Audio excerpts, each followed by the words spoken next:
Bueno, muy buenas tardes. Les damos la bienvenida a todos y todas las que nos están escuchando. Esta es la cuarta mesa de nuestro encuentro que venimos realizando desde ayer, en el que hemos tenido conversaciones, reflexiones, debates, intercambios muy interesantes y que continuaremos teniendo esta tarde y mañana. La mesa que toca ahora es la mesa 4, que se titula Prensa crítica y activismos, y tenemos a tres ponentes con nosotras, que son Mariela Méndez, Rocío Ferreira y Natalia Cisterna. La primera presentación va a ser de Mariela Méndez, quien va a hablar sobre, el título de su presentación es Intervenciones disruptivas, Clarice Lispector y la prensa carioca de la década del 50. Mariela Méndez es profesora asociada en estudios latinoamericanos, latinos e ibéricos y en estudios de géneros y sexualidades en la Universidad de Richmond, donde actualmente se desempeña como jefa del Departamento de Estudios Latinoamericanos, Latinos e Ibéricos. Ha publicado el libro Crónicas Travestis, el periodismo transgresor de Alfonsina Storni, Clarice Lispector y María Moreno, por Beatriz Viterbo, el 2017, y ha coeditado los volúmenes El arte de pensar sin riesgos, 100 años de Clarice Lispector con Claudia Darrigrande y Macarena Mallea, y también el libro Urbanas y Modernas, Crónicas Periodísticas de Alfonsina Storni con Alicia Salomone y Graciela Queirolo. Y también el libro Escrituras a ras de suelo, Crónica Latinoamericana del siglo XX, con Marcela Aguilar, Claudia Darrigrande y Antonia Viu, entre otros. También ha editado y ha participado en el dossier sobre Clarice Lispector en la prensa del Journal of Lusophone Studies a fines del 2019 y muchos otros artículos en español, inglés y portugués en distintas revistas académicas de Estados Unidos, Europa y Latinoamérica. Es curadora junto con Constanza Penaccini del blog Nuestra Clarice, un proyecto latinoamericano. Mariela, entonces te dejamos ahora para que puedas hacer tu presentación. Gracias por la invitación y por este respiro que nos da esta pausa en nuestras vidas académicas, que realmente es lo que a mí por lo menos me hacía falta mucho en estos últimos meses. Bueno, voy a leer mi ponencia. No tengo nada para mostrar, la verdad estoy un poco cansada de PowerPoints, imágenes y demás de estudiantes, así que hoy voy a leer solamente. Decidí agregar a mi presentación a manera de epígrafe las palabras de Carolina citada por Natalia en las redes sociales digo, ya que mis obligaciones académicas me impidieron asistir. Carolina, citada por Natalia, citaba a esa increíble investigadora que nos convoca hoy, 10 años después de ese primer encuentro, donde para mí recién se insinuaba muy, muy tímidamente lo que sería mi libro Crónicas Travestis. Escribir es una carrera sin meta, es una decisión demencial, un tiempo sin reloj, papeleras que se llenan, letras que bailan, libros que caminan. Escribir para poder morir en paz, decía Montserrat Ordóñez en El oficio de escribir. Clarice, mi musa, decía que cuando no escribía moría. Las junto a las dos en este gesto porque fue Montserrat precisamente una de las responsables de iniciar y estimular la crítica clariciana en Colombia. Y también porque el acto de citarla, citarnos, como nos dice Saramed, citada por Ana Pelufo ayer, es un acto profundamente revolucionario. Basta con mirar los catálogos, los programas de cursos, las bibliografías, el índice de participantes en congresos multitudinarios. Si seguimos construyendo esas genealogías que Mary Louise Pratt ya resaltaba en su ya icónico ensayo Don't Interrupt Me, The Gender Essay as Conversation and Countercanon, estas escritoras de las que estamos hablando dejarán de ser vistas como aves raras, como excepcionales. Nada le habría gustado más a Clarice, me atrevo a decir, que ser vista como algo diferente de esa imagen de monstruo sagrado que le producía rechazo. En estos meses, años, siglos de pandemia, me he encontrado poniendo una especie de pausa en mi lectura y análisis de sus intervenciones periodísticas para desarticular más bien cómo es que me acerco yo a esa escritura y por qué la elijo. La Clarice que yo estudio es la que aparece en los márgenes de premios literarios, géneros consagrados, cuestiones filosóficas abstractas. Es la propia escritura de Clarice, perdón, se me saltó el texto y no sé dónde fui a parar. Es la propia escritura de Clarice esa que a mí me interesa, la que me invita a jerarquizar los afectos, como nos sugerían ayer, las formas encarnadas en que nuestras cuerpos se acercan al objeto de estudio. Y aquí vuelvo a Ahmed, porque encuentro necesario reorientarnos. Ahmed describe en Queer Phenomenology esa línea invisible trazada enfrente nuestro que condiciona las formas en que nos relacionamos a los espacios, a los objetos, a lo no humano. Es una línea straight en su doble acepción de recta y de heteronormativa. Estar in line, en línea, y no me refiero aquí a nuestra realidad del Zoom, es dirigir nuestros deseos hacia la reproducción de la línea familiar. Y aquí naturalmente Ahmed está invocando la idea de familia consagrada en nuestras sociedades, la familia heterorreproductiva. Por lo tanto, to go offline, salirse de esa línea, es descubrir los desvíos, los detours, los cortes que interrumpen los caminos, lo que queda invisibilizado porque es parte del background, del entorno, de lo que damos por sentado porque está naturalizado. Allí es donde yo, consciente del anacronismo, digo que mi acercamiento a Clarice es queer, porque además leo sus intervenciones en la prensa como desvíos. Ya he hablado mucho de cómo las llamadas columnas femeninas se desvían del discurso codificado, de esa sección reservada para la amiga recomendada que no se sabe dónde ubicar, y ahí cito a Alfonsina y veo la sonrisa de Alicia. Obviamente, Alfonsina nunca me abandona, pero también pienso en el hecho de que Clarice recurrió en parte a la escritura en prensa y especialmente a la columna femenina para poder mantener a sus dos hijos de vuelta en Brasil separada de su marido, luego de pasar alrededor de 15 años en el extranjero, y precisamente se dirigió a sus amigues pidiéndoles que la recomendaran en diarios y revistas y que le consiguieran algún trabajo. Clarice desestabiliza ese discurso, como ya he dicho, a través de la exacerbación de lo socialmente construido como femenino, de la performance desmesurada de esos atributos, de la sutil ironía. To make things queer, Saramet dice, is certainly to disturb the order of things, en una cita que se asemeja mucho a algo que decía Hélène Cixous y que yo cité hace 10 años en nuestro primer encuentro.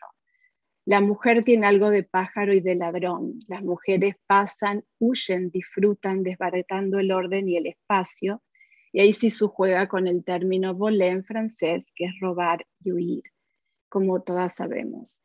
Clarice desordena casi todos los espacios en los que interviene en esa década de optimismo desmesurado en un Brasil donde todos se creían campeones del mundo, como dice Beatriz Resengi en su libro Cronistas do Río, motivados por la modernización derivada del proyecto desarrollista.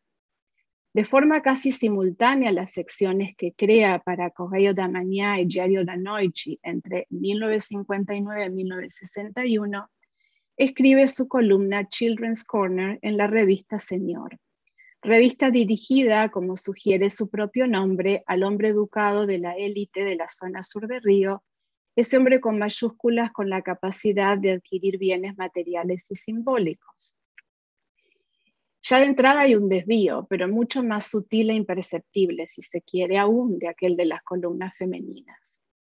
Muchos de los cuentos que formarían parte de Lazos de Familia, de hecho, aparecerían en esa icónica revista, que es un hito en la historia de la prensa brasileña por varios motivos, y que apareció entre los años 1959 y 1964.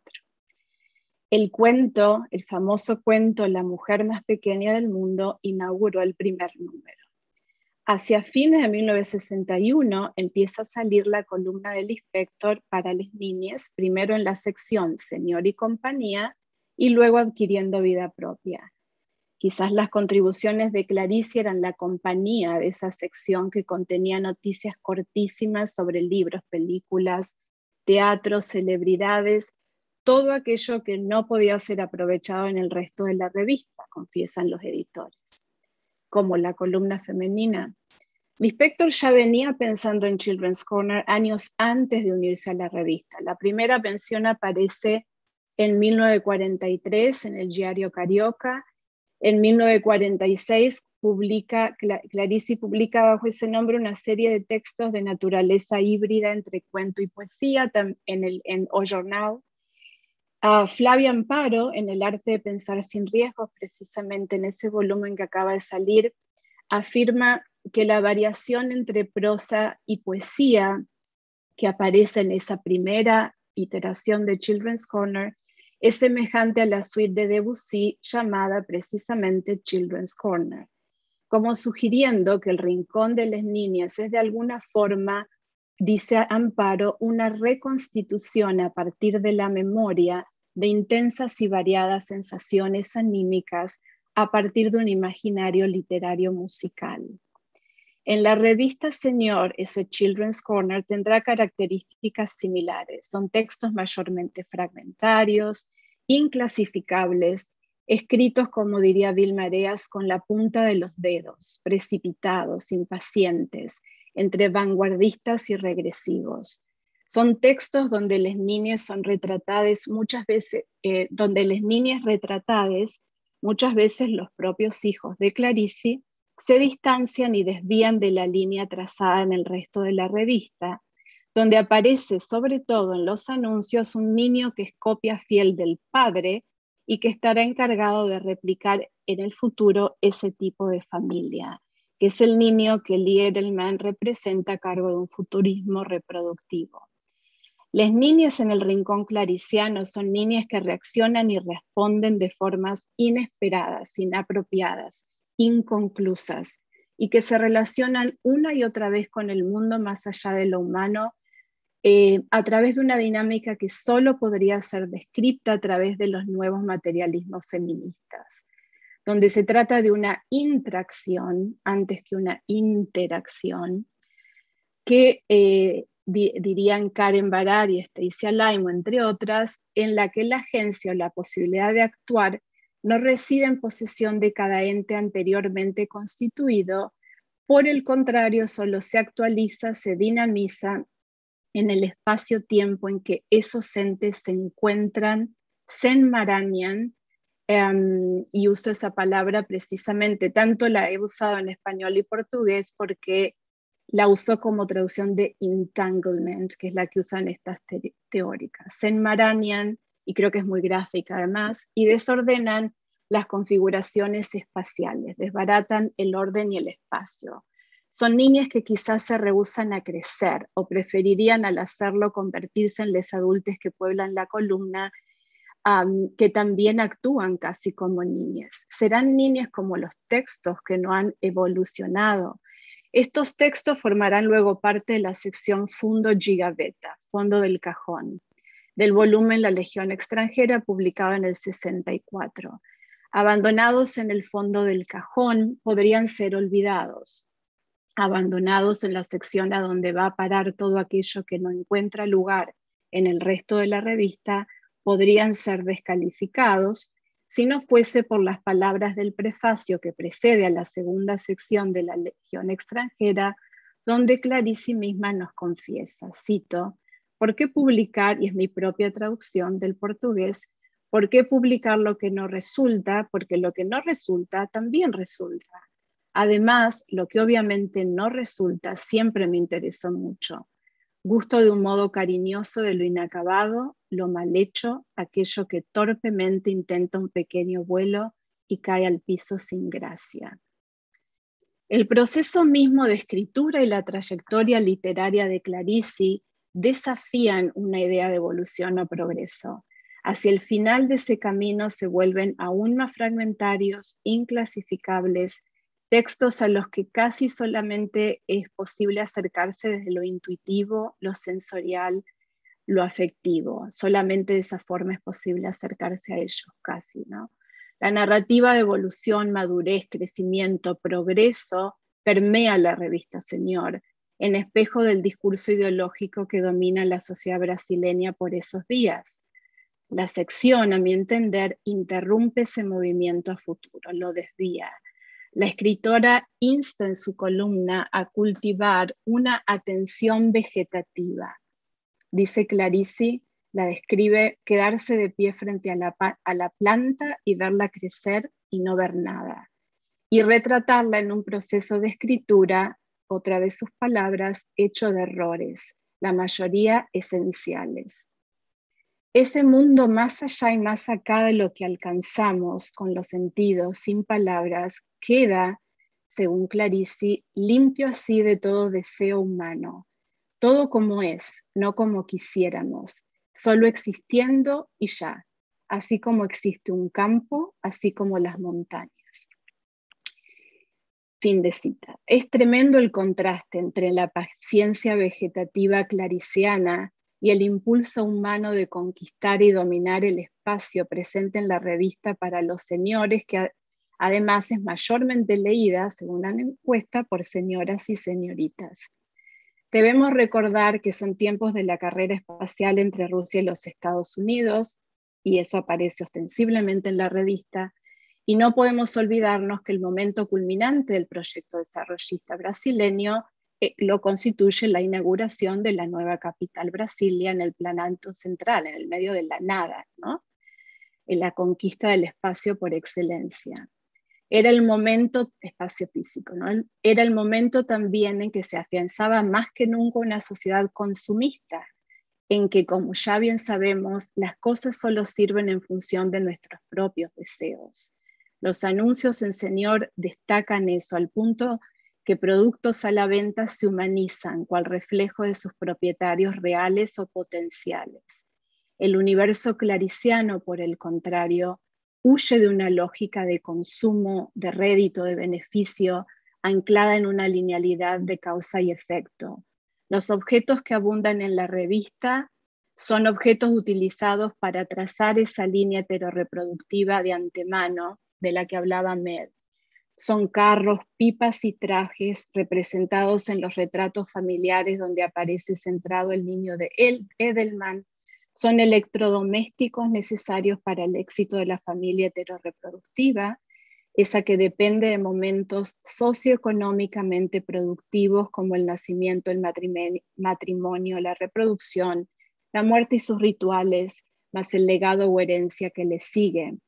En la revista nos enfrentamos una y otra vez con manifestaciones de esa sociedad cronobiológica de la que nos habla Elizabeth Freeman, donde, es mi traducción de Freeman, Estado e instituciones, incluyendo aparatos representacionales, conectan cuerpos adecuadamente temporalizados a narrativas de movimiento y cambio.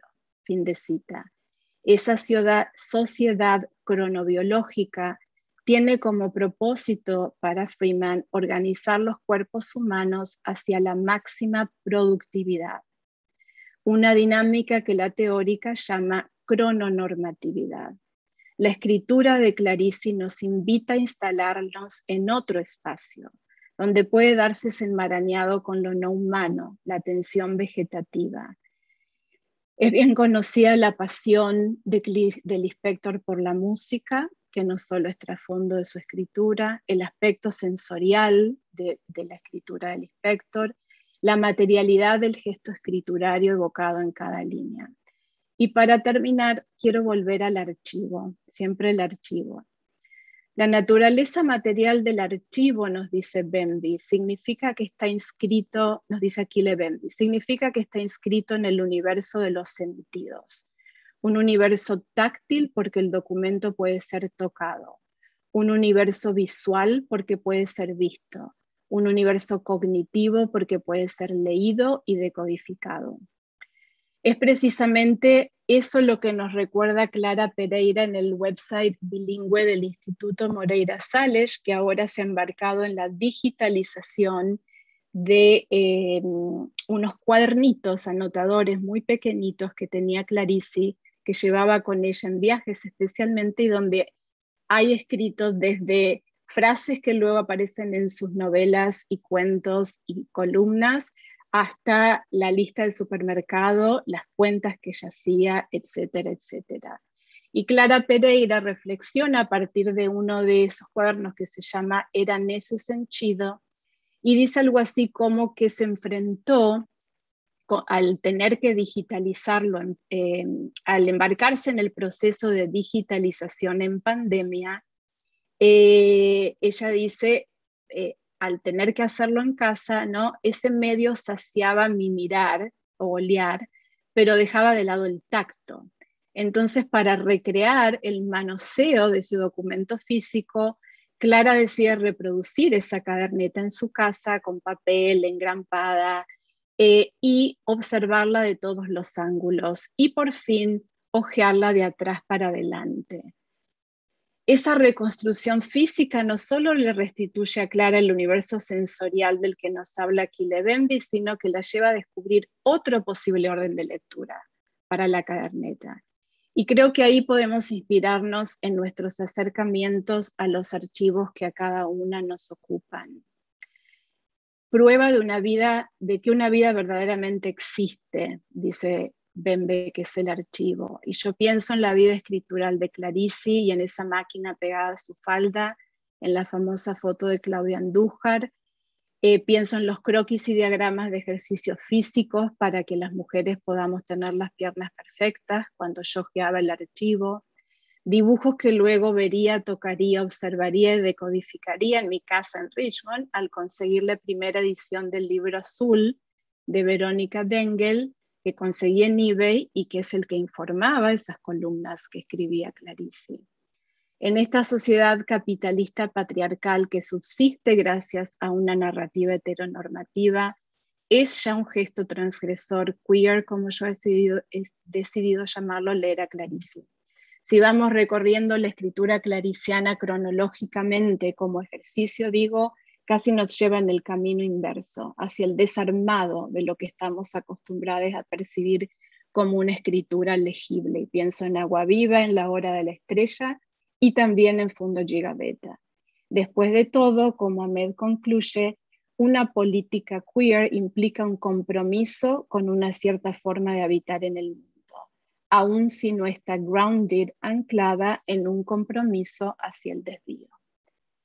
Gracias, y ahí dejo. Muchísimas gracias, Mariela.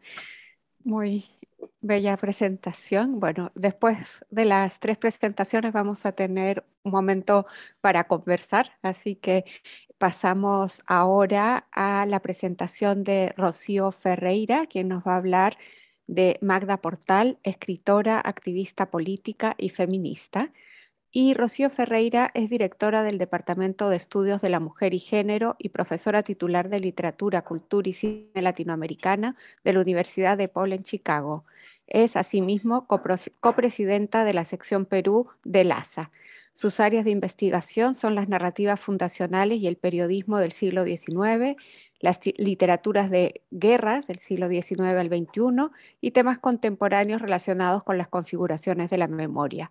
Es autora de numerosos artículos críticos en libros especializados, revistas académicas y ediciones críticas de libros, además de su monografía de las veladas literarias a la cocina ecléctica, Mujeres, Cultura y Nación en el Perú decimonónico. Acaba de publicar, junto con Isabel Quintana, un dossier llamado Cartografías de la Violencia en Discursividades Heterogéneas Contemporáneas y un artículo titulado Breaking the Silence, Telling Her Stories of the Peruvian Post-Internal Armed Conflict. En la actualidad prepara un libro sobre el conflicto armado interno titulado Las mujeres disparan, imágenes y poéticas de la violencia política entre 1980 y 2000 en la cultura literaria y visual peruana contemporánea. Bueno, Rocío, te damos entonces la palabra para que puedas hacer tu presentación. Muchas gracias, Lucía, por la presentación. Antes que nada, quiero agradecer a ustedes, las organizadoras de este maravilloso simposio que nos da la oportunidad de reunirnos, de pensar, de escucharnos, de cosas tan interesantes y tan importantes. Gracias Carolina, gracias Lucía y Natalia, también al comité académico y a todas las participantes. A Magda Portal me unen muchos afectos porque mi abuela, Amalia Coronel Ochoa, fue su seguidor y su amiga, y siempre me habló mucho de ella y me leía las cartas que su amiga le escribía por todas partes que andaba, porque estuvo por todos lados, por Chile, por Argentina, por Cuba, etcétera. Y eso siempre me dio curiosidad por conocer a esa señora, como decía mi abuela. También otro afecto que me une a este simposio es el homenaje que hacemos a Montserrat. A Montserrat la conocí hace mucho tiempo, en Perú, también en Estados Unidos y en Colombia estuve con ella, pero cuando estaba estudiando el doctorado y escribiendo recién sobre Clorinda Mato de Turner, compartimos una mesa en Jaya, que para mí fue como un gran honor escuchar todos los comentarios que hacían y las preguntas. Yo estaba así como encantada en esa mesa que compartí con ella y con Ana Pelufo. Y, y bueno, en esta presentación voy a hablar de Magda Portal porque pese a haber sido reconocida últimamente, todavía hay mucho trabajo que hacer para seguir abordando su gran obra. Magda Portal fue un escritor y persona que incomodó a los políticos y a la sociedad por sus convicciones y estilo de vida. Por eso fue silenciada y sus textos olvidados, no reeditados o simplemente no leídos por el público general. En el afán por rescatar su persona, ya en el 1978, Andrés Andrade con Ana María Portugal le hacen una entrevista. Yo soy Magda Portal, sale este texto de ella en esta recopilación de 14 ensayos que ponen las escritoras. Luego en el 71, Judith Chicago le hace una escultura que la titula La Cena. En 1981 ella es homenajeada en un congreso en México, después llega a Texas, pero también llega a Berkeley. Y ese es otro afecto porque mis profesoras muy jovencitas, Francine Macielo y Agnes Dimitriou, fueron las que la entrevistaron. Y hay una entrevista muy bonita que está en YouTube y donde salen ellas conversando con Magda en 1981. Entonces por ahí también van los afectos. También para rescatar su obra completa poética, fue por primera vez que se publicó en el 2010 por el Fondo de Cultura Económica a cargo de Daniel Reedy, quien la estudia con minucia en su libro Magda Portal, La pasionaria peruana, biografía intelectual, que publicó en el 2001. Magda fue la primera directora del Fondo de Cultura Económica en el Perú en 1961 y fue muy bonito que saliera por primera vez una obra completa de su poesía. Luego, en el 2017, la Casa de la Literatura también le rindió un homenaje. Hicieron una exposición muy linda con publicación de su autografía, La vida que yo viví. Y recientemente la revista de cultura de la Biblioteca Nacional del Perú, Libros y Artes, ha publicado por primera vez un dossier dedicado enteramente a una mujer, a una escritora, y ese fue a Magda Portal. El archivo que tienen en este momento es muy completo, hay muchos documentos muy interesantes de que se pueden ver allí. Entonces voy a compartir, como Mariela no le gusta, pero yo sí hice mi PowerPoint para distraerlas y para los que no conocen, lo voy a compartir con Sí ustedes. me gusta, sí me gusta. Yo estoy cansada de usarlo.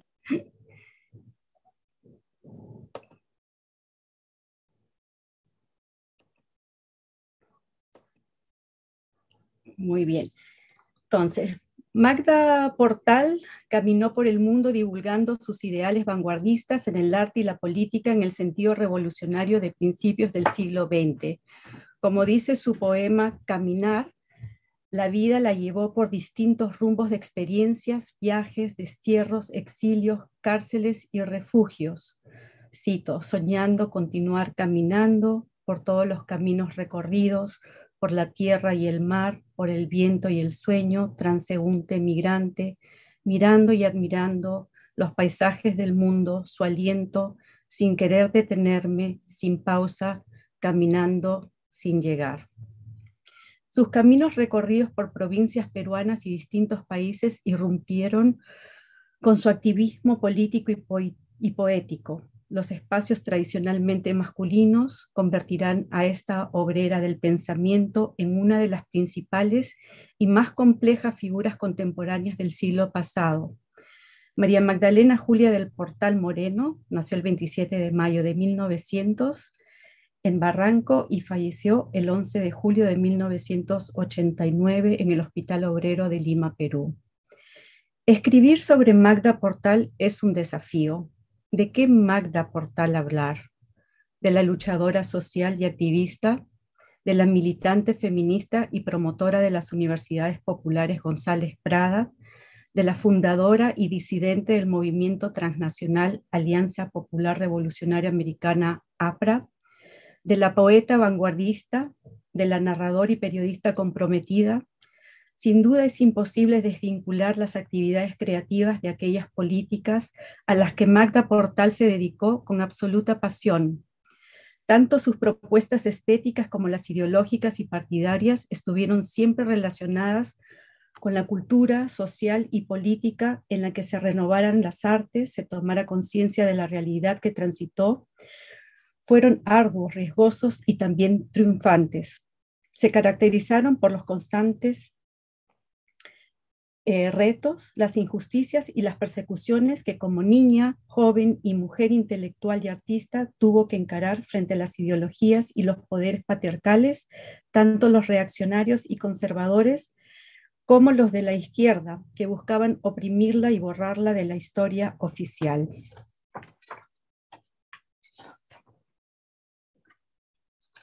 Magda Portal fue una prolífica escritora de poesía, ensayo y narrativa. En la década de los años 20, dentro de la extraordinaria generación de intelectuales y artistas vanguardistas, indigenistas y del Grupo Norte, que se incorporaron al proyecto socialista de José Carlos Mariátegui, se empieza a reconocer el talento político y poético de una joven Magda Portal. En 1920 comienza publicando poemas modernistas bajo el seudónimo de Tula Suavani. Y en este semanario limeño mundial que publicó entre 1920 y 1931. En 1923 gana los Juegos Florales promovidos por la Facultad de Letras de la Universidad Nacional Mayor de San Marcos con 3 poemas que reunió bajo el título de Nocturnos y eran parte del poemario inédito Ánima Absorta. Desafortunadamente no se presentó al premio porque quisieron dárselo a un compañero en vez de ella.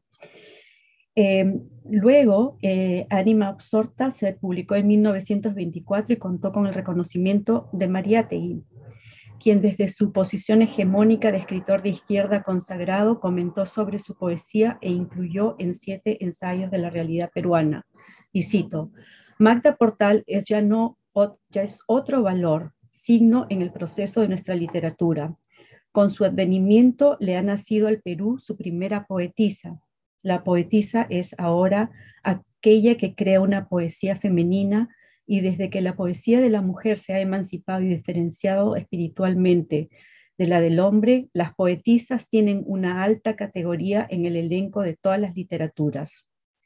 Su existencia es evidente e interesante a partir del momento que ha empezado a ser distinta. Fin de cita. Esta tradicional y subjetiva valoración sexuada que Mariátegui, el representante de la modernidad cultural en el Perú, hace de Portal en su nota, la ubica dentro de la tradición de las poetas posmodernistas para singularizarla. Por su parte, Portal fue gran admiradora de Delmira Agustini, Juana D'Ibarburu, Gabriela Mistral y Alfonsina Storni, a quienes en una muestra de sororidad promovió en las revistas que codirigió. Portal cada vez más Portal continuó innovando la palabra poética, alejándose paulatinamente del modernismo y acercándose cada vez más a una perspectiva socioestética del nuevo arte. La convergencia del nacionalismo cultural con la experimentación vanguardista y el compromiso social en sus siguientes poemarios. Vidrios de amor, el desfile de las miradas, una esperanza y el mar, y varios poemas en la misma distancia, Costa Sur, Destino del Hombre y Constancia del Ser. Su pasión por la renovación literaria la lleva a confundar las revistas vanguardistas Flechas, órgano de las modernas orientaciones literarias y de los nuevos valores intelectuales del Perú, y Trampolín, Hangar, Rascacielos, Timonel, en las que contribuye con textos creativos y periodísticos. Además, fue una asidua colaboradora de la revista Mauta, fundada por Mariátegui en 1926, en la que también publicaron ensayos de distintas índoles y perspectivas las escritoras de su generación, Dora Mayer, María Vice, Blanca Luz Brum, Ángela Ramos, Carmen Saco, Julia Codecido, Blanca del Prado y Alicia del Prado, entre muchas otras. Paralelamente al ejercicio creativo, Magda Portal comienza a trabajar con Víctor Raúl Haya de la Torre en la Alianza Popular Revolucionaria Americana y luego en el Partido Aprista Peruano hasta su renuncia de 1950. Establecida en el mundo intelectual de las ideas y de las letras, publica ensayos reflexivos que están directamente vinculados con su quehacer estético, político y activismo social en defensa de la mujer. El nuevo poema y su orientación hacia una estética económica, América Latina frente al imperialismo, frente al momento actual, defensa de la Revolución Mexicana hacia la mujer nueva, Flora Tristán la precursora, corregida y aumentada luego en el 83, y el Partido Aprista frente al momento actual, quienes traicionan al pueblo en 1950. También escribe narrativa. Publicó una colección de cuentos y una novela. En 1926 publica El Derecho de Matar, libro de cuentos que escribió en La Paz, Bolivia, junto con su compañero Serafín del Mar. Con una aproximación realista, los cuentos exploran la pobreza, la miseria humana y la difícil condición de la mujer, temas que posteriormente continuará desarrollando desde una postura más combativa en su novela La Trampa de 1957. La narrativa de Magda Portal se inscribe en la tradición literaria centrada en la denuncia social y política contra las injusticias y la corrupción de las estructuras patriarcales de poder que oprimen a las masas. En este contexto, Portal abre un diálogo con la escritora indigenista Clorinda Mato de Turner, que en el siglo anterior fue desterrada, además su efigie y las copias de su novela Ave sin nido, quemadas por denunciar los abusos de los mandatarios, y también Portal sufrió muchas cosas como Mato. Ella también escribe para combatir los manejos ilícitos de los centros autoritarios de poder desde la voz de un sujeto femenino.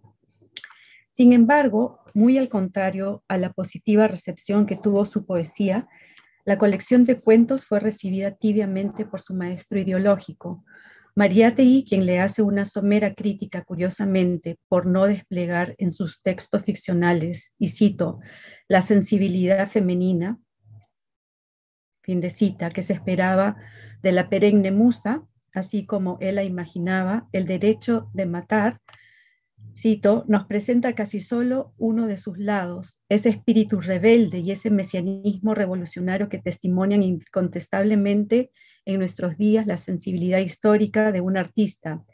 Este libro no la caracteriza ni la define, no se reconoce el espíritu de Magda, fin de cita. Esta noción de una escritura femenina que rechaza otro tipo de manifestaciones literarias cuando escriben las mujeres, Mariátegui no incluyó a ninguna otra escritora aparte de Portal en sus 7 ensayos, implica que Magda Portal tenga que enfrentar las críticas y los prejuicios que vienen no solo de los sectores más conservadores y retrógrados de la sociedad patriarcal peruana frente a lo que puede o no decir y escribir una mujer, sino también de su propio círculo progresista, vanguardista y de izquierda. En 1927, Portal y Del Mar fueron implicados en un supuesto complot comunista organizado por Mariátegui, motivo por el cual la dictadura de Leguía los desterró. Viajó a Cuba y luego a México. En el 28, la única mujer de la célula aprista de México cofunda con Haya de la Torre y otros compañeros lo que posteriormente se conocería como el PAP. Luego hizo una gira por las Antillas y Colombia para dar a conocer los iniciales planteamientos apristas. Al poco tiempo viajó a Chile y regresó al Perú tras la caída del presidente Leguía. Serafín del Mar y Magda Portal se hicieron conocidos por ser una pareja de poetas vanguardistas, revolucionarios, mientras que Portal se dedicó a las tareas partidarias como secretaria de Asuntos Femeninos. Del Mar fue capturado y sentenciado a 20 años en prisión. En 1957 sale a la luz su única novela, La Trampa, cuya trama política y representación realista y denunciadora de las corruptas acciones del APRA incitará a que los adeptos de tal organización secuestren y destruyen los ejemplares del texto. Se publicó un número indeterminado de ejemplares que no llegaron a las librerías. Al parecer fueron, y cito, secuestrados por individuos desconocidos, según el investigador y crítico estadounidense Daniel Reedy, autor de La Pasionaria. Cuando Ana María Portugal la entrevistó en su departamento de Miraflores en 1978 para su libro Ser mujer en el Perú, ella dijo: La Trampa, libro porque el que me quisieron matar, fue un libro muy difícil que arruinó mi vida. Magda Portal, una escritora consecuente con su compromiso intelectual y social político, hasta el final de sus días realiza otro gesto que no puede dejar de impactarnos frente al control ideológico y la prisión de las ideas que sufrían las mujeres. Estamos frente a una novela cuyo valor histórico, político y social es indiscutible, dado su carácter testimonial y desafiante al status quo. La Trampa comparte elementos de la novela realista de carácter político, pues cuestiona el orden social representado para desestabilizarlo al mostrar su rostro más oscuro desde la literatura. Y de la novela biográfica también, narra muchos segmentos de su vida y de personajes reales. Pero también es una novela política, carcelaria y testimonial. Relata cómo es la vida dentro de las cárceles donde conviven los presos políticos con los comunes. Describe la estructura interna del partido unionista con su desleal y engañoso sometimiento de sus heterogéneos partidarios a obedecer las órdenes del alto comando, en cuya estructura compiten solayadamente el tiempo literario en contrapunto con el tiempo biográfico y el histórico. La novela está compuesta de 33 capítulos aparentemente inconexos que articulan historias trágicas de variados personajes traicionados por el partido y que sin embargo están interconectados. De acuerdo a la perspectiva de la autora, todos los personajes son de alguna u otra manera víctima de los hilos que inescrupulosamente manipula el jefe y sus líderes sobre ellos. Además, la novela recupera la memoria colectiva de los heterogéneos militantes unionistas, mujeres, estudiantes, obreros, mineros, poetas, marinos, que luchan férreamente por cambiar la conservadora estructura piramidal, colonial y patriarcal que generó y que rigió en el Perú durante la primera mitad del siglo XX. Una breve mirada al contexto histórico que surge aquí, y voy a apurarme porque veo que ya me queda poco tiempo, ayuda a entender, pero voy a saltar esta parte porque lo que es importante de esta novela es de que realmente narra un episodio muy fuerte que muestra el rostro más oscuro del APRA y cómo funciona todo. Pero sobre todo ella ahí se da cuenta de cómo funcionan las estrategias entre los sujetos masculinos y femeninos, y la va a escribir después de que renuncia al APRA contando todos estos hechos, ¿no? Solo para terminar, les voy a mostrar una parte de esto que dice que hay un relato ficticio donde una mujer le dice a Magda que está sufriendo de violencia doméstica en su casa.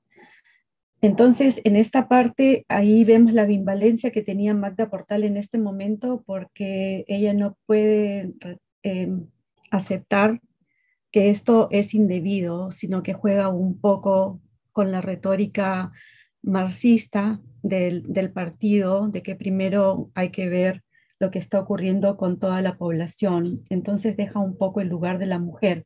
Sin embargo, eh, luego, las 1945, ya a su regreso de Perú, ella empieza a hacer sus giras y a hablar por los asuntos femeninos y fue la directora del Movimiento Nacional para la Educación de las Mujeres. Entonces,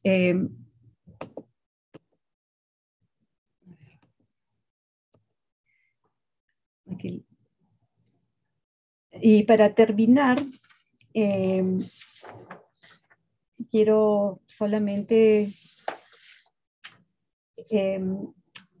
leerles una cita de lo que ella va a decir al final de su carrera cuando le hacen esta entrevista a Francine y Agnes, porque ahí ella se da cuenta de que si bien ella no reconocía ese lado de ella feminista por la posición política que tenía que tener en el APRA, ahora la reconoce plenamente y se da cuenta de que es totalmente necesario trabajar en esto.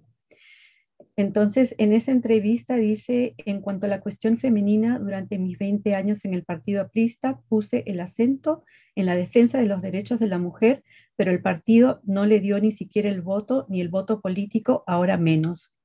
Nosotros teníamos una disposición que yo la aprendí en el Congreso, aquel que la mujer debía tener el mismo salario que el hombre, al igual trabajo y los mismos derechos en cuanto a la potestad de los hijos. No dije todavía lo de Flora Tristán, de darle su propio nombre, porque todavía no conocía bien a Flora Tristán. Después la he conocido cuando ya estuve en Chile, pero los derechos de la mujer estaban implícitos dentro de mi acción. Fin de cita. Este testimonio personal de Magda Portal hace público como mujer intelectual y cofundadora del APRA-PAP, revela que fue el machismo del partido que trataba a las mujeres líderes como ciudadanas de segunda clase, una de las razones por las cuales renunció para no volver jamás a él. Sin embargo, nunca abandonó su vocación literaria ni política, y su inmenso amor por la poesía la llevó a dirigir por 12 años el Fondo de Cultura Económica en el Perú. Con los años fue una de las más grandes defensoras del movimiento feminista hasta el final de su vida. Y simplemente para terminar quería mostrarles este poema que no lo voy a leer, pero lo pueden ver porque como que es el sentimiento que ella tenía cuando estuvo luchando todo este tiempo. Es un poema que creo que nos dice mucho acerca de eso. Muchas gracias.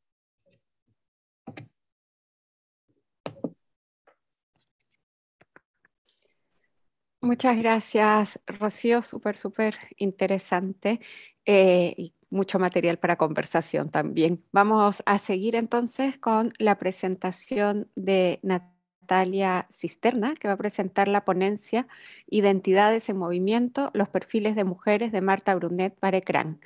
Natalia Cisterna es doctora en literatura chilena e hispanoamericana por la Universidad de Chile. Es académica del Departamento de Literatura y del Centro de Estudios Culturales Latinoamericanos de la Universidad de Chile. Ha publicado el libro Entre la casa y la ciudad, la representación de los espacios público y privado en novelas de narradoras latinoamericanas, esto el 2016, y realizó la primera edición crítica a la obra literaria de Marta Brunet en 2 volúmenes. Marta Brunet, obra narrativa, novelas, ese es el primer volumen que salió publicado en el 2014, y Marta Brunet, obra narrativa, cuentos, que es el segundo volumen que salió el 2017. Su investigación académica se ha centrado en la escritura de autoras latinoamericanas de la primera mitad del siglo XX y en su inserción en los campos culturales. Así que, Natalia, le damos la palabra. Muchas gracias, Lucía, por la presentación. Muy contenta de estar en esta mesa con colegas y amigas. Mariela, ¿no? Rocío, genial estar acá compartiendo. Y también muchas gracias a quienes están presentes acá en el Zoom y a los que también están ahí en YouTube. Voy a compartir un Power que es re feo en realidad, porque yo no soy muy buena haciendo Power, así que me van a perdonar la falta de rigurosidad estética con esas imágenes. Voy a ver si se logra compartir. ¿Se ve? ¿Se ve algo? ¿Perfecto? Ya. Perfecto. Bueno. Perfecto. Bueno, como decía Lucía, yo estuve hace un tiempo atrás, junto con muy buenos colegas, realizando la obra, compilando el trabajo literario de Marta Brunet en una edición crítica que se publicó en 2 volúmenes. En ese momento solo nos dedicamos a su narrativa literaria, y bueno, ahora me ha entusiasmado mucho más toda la parte ensayística de Marta Brunet, sus columnas, sus crónicas, y en ese tránsito he ido descubriendo algunos materiales que me parecen que son valiosos y necesarios de dar a conocer y trabajar. Entre ellos esta columna que escribió periódicamente entre el año 1935 y 1936, que se llama Alrededor de una mujer, que escribió para la revista Ekran. Voy a empezar con esta lámina que aparece ahí, un poco curiosa la lámina. Es curiosa porque, bueno, es de revista Ekran, que apareció el 24 de marzo del año 36. En esa fotografía, la mujer que está ahí al medio, la única señora ahí, es Marta Brunet. Sin embargo, no se consigna su nombre en el texto, ¿no? Se habla de ella, o sea, no se habla de ella, se habla del equipo de redacción y los nombres de los directivos, pero ella no se la menciona. Y es bastante curioso pensando que no estamos hablando de una alumna en práctica precisamente, ¿no? Estamos hablando de Marta Brunet, que el año 36 por lo menos contaba con 5 libros, ¿no? 4 novelas y un libro de cuentos.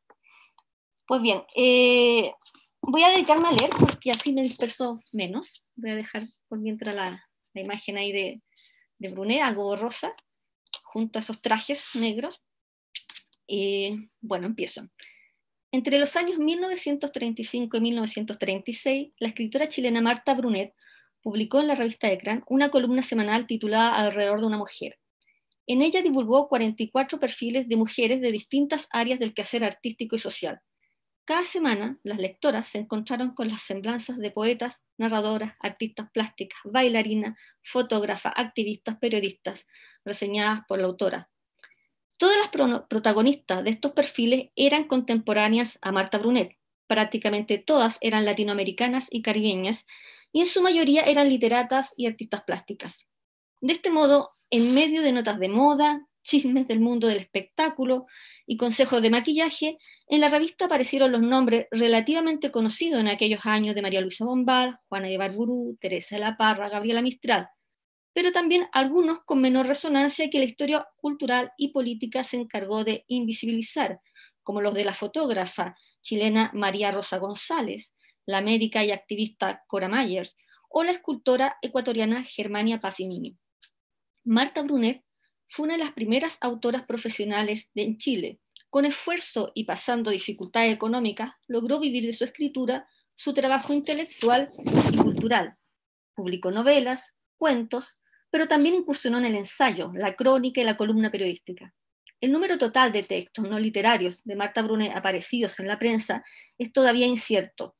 Solo sabemos que constituye un volumen significativo y que en el trabajo de archivo han surgido algunos escritos de singular valor, que nos han permitido conocer el pensamiento de Brunet sobre los movimientos de mujeres, la educación, las nuevas corrientes literarias, la organización del campo cultural, entre otros temas que eran de su interés. En este punto destaco los trabajos de Karin Galvez, que hace muy poco publicó un libro sobre los ensayos y las crónicas de Brunet, el de Osvaldo Carvajal también, que ha trabajado el epistolario de Brunet y ha trabajado las crónicas ahora de Brunet, y a la investigadora independiente Alicia Romero, que ha ido reuniendo un material muy, muy valioso con respecto a la autora. Bueno, dentro del material ensayístico, no literario, si se quiere, de Brunet, los perfiles publicados en Ekran constituyen un corpus singular. Alrededor de una mujer es una de las pocas columnas periodísticas a cargo de la escritora chilena que mantuvo una continuidad importante en el tiempo. Además, es hasta ahora el único corpus que conocemos de su autoría que visibiliza y pone en valor las trayectorias y obras de sus pares de géneros. A través de esta semblanza, la escritora expuso lo que a su juicio eran las cualidades que posibilitaban a las mujeres entrar, mantenerse y validarse en los espacios culturales y políticos hegemonizados por varones. Así, a pesar de que cada perfil nos abre en una trayectoria distinta, Brunet se encarga de establecer entre ellos sutiles simetrías, concordancias, que permiten que este conjunto de retratos variados, ¿no?, conformen una reflexión global sobre el ejercicio artístico, profesional y político desarrollada por las mujeres de su tiempo. El perfil es un género periodístico de larga data y está vinculado a la emergencia y consolidación de la prensa en sociedades cada vez más masificadas. Leonora Fuchs identifica el perfil como una expresión dentro de los diversos géneros discursivos que constituyen el espacio biográfico. Los perfiles escritos por mujeres sobre mujeres tienen presencia en Latinoamérica desde mediados del siglo XIX. Cabe mencionar, por ejemplo, el álbum poético fotográfico de las escritoras cubanas de 1868 de Domitila García, la Galería de Mujeres Célebres en el álbum cubano de lo bueno y de lo bello de 1860 de Gertrudis Gómez de Avellaneda, la Galería de Mujeres Virtuosas y Notables, ¿no?, publicado entre 1878 y 1879, que apareció en el periódico La Mujer, de Soledad Costa. El libro Españolas y Americanas Ilustres de 1908, de Luciana Casilda Monreal. La columna Los Grandes Valores Femeninos de América, de 1934, publicada en Cara de Caretas por Adelia Di Carlo. En Chile, escritoras, maestras y periodistas también incursionaron en este género discursivo. Algunos ejemplos de perfiles son, por ejemplo, Mujeres Célebres de Chile, de 1911, de María Eugenia Martínez, Mujeres de mi tiempo, de 1917, de Martina Barro, los perfiles de Gaguerra, que publicó en Revista Familia en 1918, los perfiles de Isole de la Cruz, también publicados en Revista Familia el año 23, Nuestras Escritoras, ¿no?, así se llama esa columna de María Monbel, que se publicó en la revista Para Todos, en el año 31, Algunas Poetisas de Chile y Uruguay, que se publicó en el año 37, por Estela de Miranda, Mujeres Chilenas, de Marta Elba Miranda, y, bueno, el conocido texto de María Carolina Hell, 7 escritoras chilenas, del año 1953, que es un libro. Los perfiles escritos por mujeres sobre mujeres jugaron un rol político importante en la definición de los espacios de producción política y cultural de los sujetos femeninos. Posibilitaron visibilizar autoras y obras que estaban siendo ignoradas o no recibían la suficiente atención de parte de la crítica, y contribuyeron además a cartografiar y dar forma a campos culturales femeninos que contaban por aquellos años con una alta productividad y con espacios de difusión propios, hechos con enorme esfuerzo y costos personales. Además de ser una de las muestras más visibles del Invisible College, ¿no?, del que habla Ana Pizarro, es decir, redes de influencia y cooperación entre mujeres que operaron la mayoría de las veces de manera virtual, sin entablar contactos personales. Asimismo, cuando los perfiles reseñaban figuras del pasado, se desplegaron como un intento por recuperar nombres y trayectorias no reconocidas en la historia cultural. En tal sentido, estos perfiles de mujeres escritos por mujeres buscaban no solo dar presencia textual a sus pares de género, sino definir y exhibir un campo cultural femenino dinámico que contaba con protagonistas cuyas obras merecían ser valoradas y al mismo tiempo trazar una genealogía de mujeres cuya contribución a la historia política, artística e intelectual era muchas veces deliberadamente ignorada. Es precisamente en esta tradición ensayística y escritural en donde se instalan los perfiles de alrededor de una mujer. Brunet participó, con sus semblanzas, de un esfuerzo colectivo por definir un nosotras en el mundo cultural. Un nosotras que descansa en una visión de la autoría femenina que debe leerse considerando el soporte en donde aparecen los perfiles, en este caso en la revista Ekran. Ekran fue una revista magacinesca que circuló semanalmente en Chile entre los años 1930 y 1969. Estaba orientada principalmente a público femenino y si bien abordaba contenidos diversos, su atención estaba puesta en la industria cinematográfica. Las fotografías de Gloria Swanson, Harold Lloyd, Charlotte Temple, Greta Garbo, Bing Crosby y los reportajes a los nuevos estrenos de la Fox o la Paramount cubrían casi la totalidad de sus páginas. Los perfiles escritos por Brunet interrumpieron semanalmente el glamour que exhibía esa galería de rostros de la industria del cine. Es así como en cada número de Ekran la elegancia, el misterio y la belleza plástica e inalcanzable de las estrellas de Hollywood, ¿no? Aquí voy a poner otras para ir mirando, ¿no? Bueno, y la belleza plástica inalcanzable de las estrellas de Hollywood cedían un pequeño espacio a las imágenes de mujeres latinoamericanas que protagonizaban exóticas y que no protagonizaban exóticas y rocambolescas historias en la pantalla grande, sino que participaban en actividades políticas y se educaban. Al respecto, veo en estos perfiles la exhibición de una antinarrativa hollywoodinense. Mientras la revista destinaba la mayoría de sus secciones a mostrar actrices en ascenso o en la cima del éxito, envueltas en un presente radiante que parecía no tener pasado, Brunet en sus perfiles escogía celebrar el esfuerzo, el trabajo sistemático y la capacidad transformadora de sus pares de género. El mensaje que transmitían los perfiles se distanciaba de la línea editorial de la revista que realzaba las identidades modélicas de mujeres que parecían carecer de una historia propia. Los logros de las autoras elegidas por Brunet no eran producto de un milagro, sino de la eficaz combinación de talento, dedicación y atrevimiento. En suma, alrededor de una mujer se presentó como una gran galería de la meritocracia y la irreverencia femeninas. En los perfiles elaborados por Marta Brunet, la familia de palabras trabajo, trabajadora, trabaja es de uso frecuente. A la artista plástica María Tupper la describe como trabajadora hasta más allá de lo imaginable, fin de cita. O cito, trabaja con una especie de frenesí, dice sobre María Tupper. De otra artista plástica, Ana Cortés, dice, es una trabajadora formidable.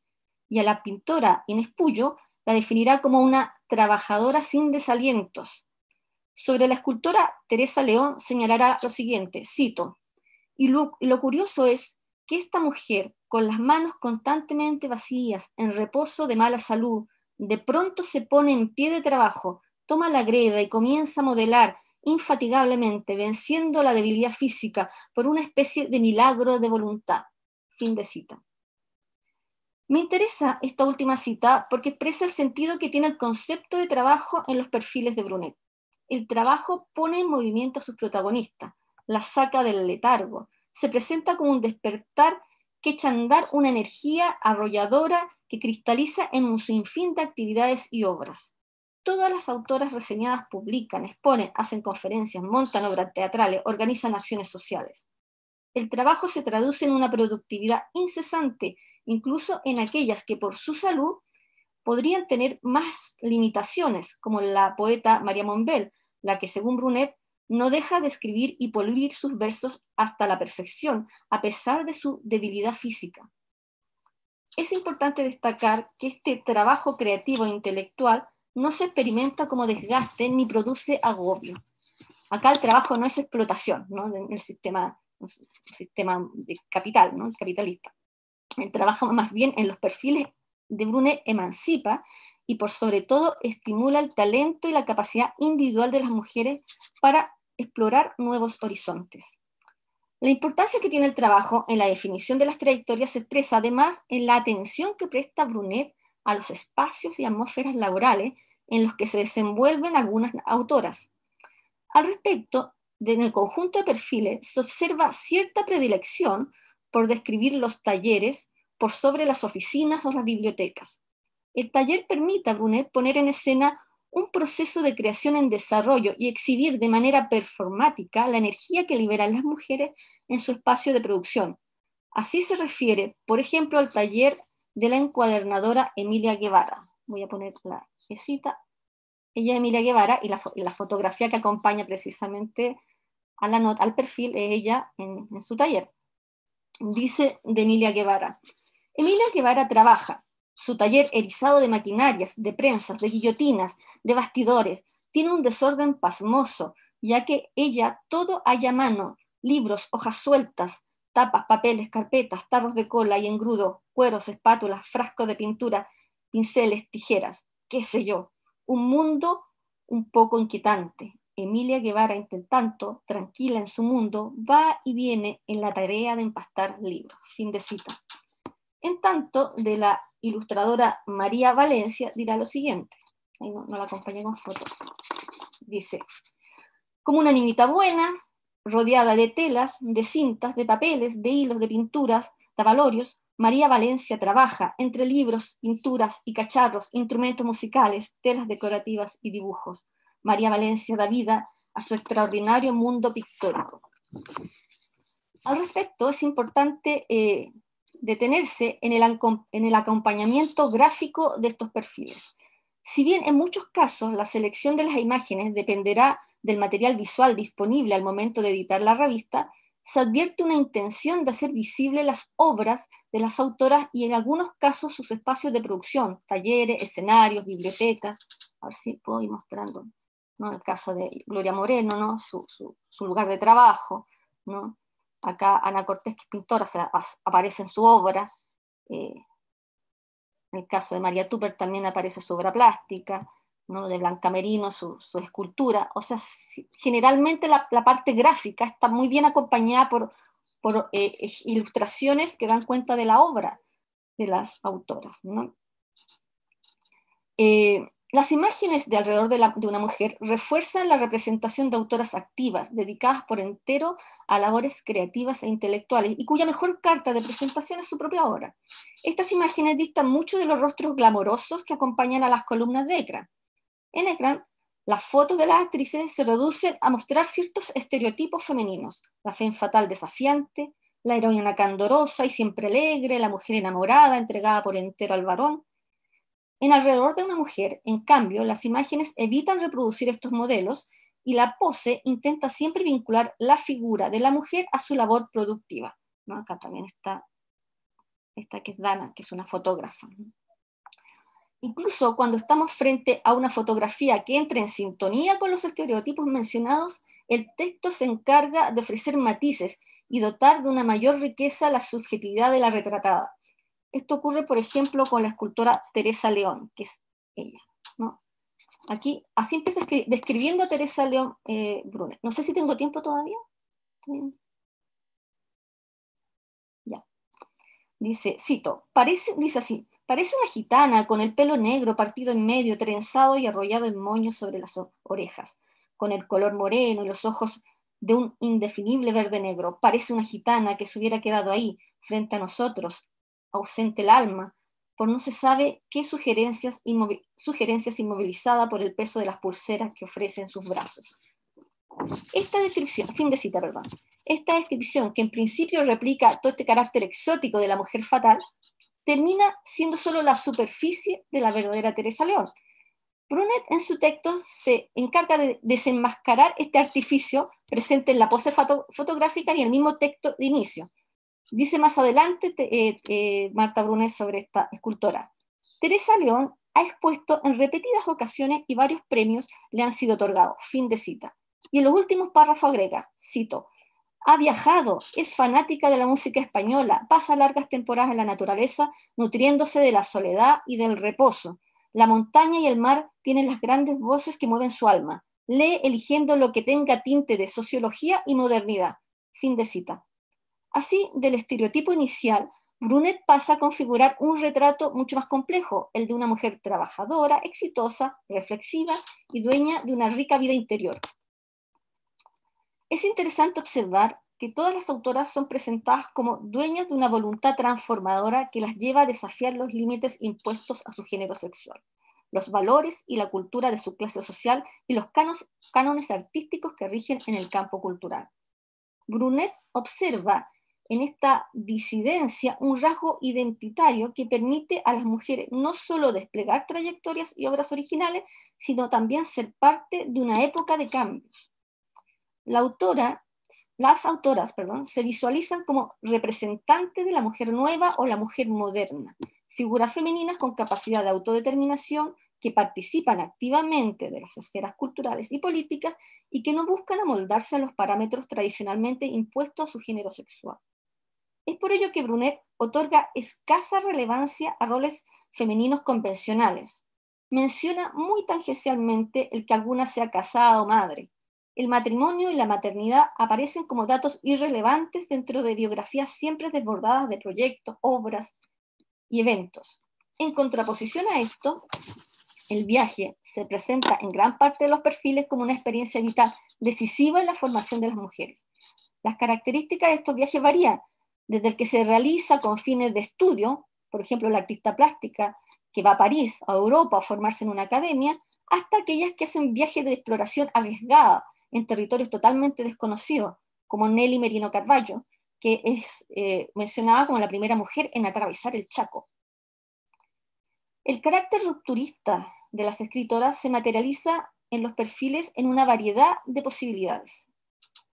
Las semblanzas irán desde aquellas que dan un portazo definitivo a los valores y discursos hegemónicos de su época, hasta otras que de modo sigiloso, silenciosamente, rechazan la pasividad asignada a su género sexual y logran levantar proyectos culturales y sociales propios.